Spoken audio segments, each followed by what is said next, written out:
ఐబొమ్మ రవి మరోసారి పోలీస్ కస్టడీలోకి వెళ్లనున్నాడు. ఇప్పటికే 2 సార్లు కస్టడీలోకి తీసుకుని విచారించిన పోలీసులు మరోసారి కస్టడీకి కోరారు. దీంతో నాంపల్లి కోర్టు 3 రోజుల కస్టడీకి అనుమతించింది.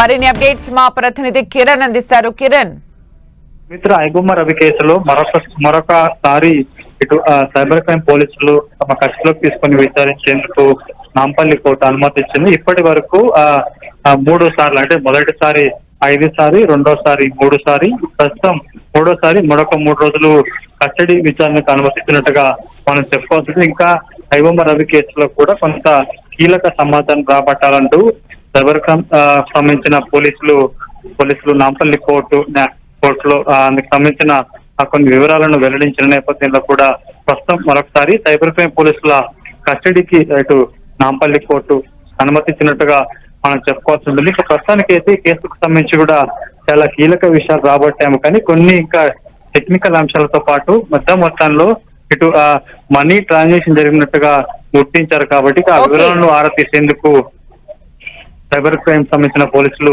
కస్టడీ కోరినట్టుగా మనం చెప్పుకోవాల్సింది. కాబట్టి ప్రస్తుతానికైతే రేపు నుంచి మరొక 3 రోజుల పాటు ఐబొమ్మ రవిని సైబర్ క్రైమ్ పోలీసులు కస్టడీలోకి తీసుకుని విచారించబోతున్నారు.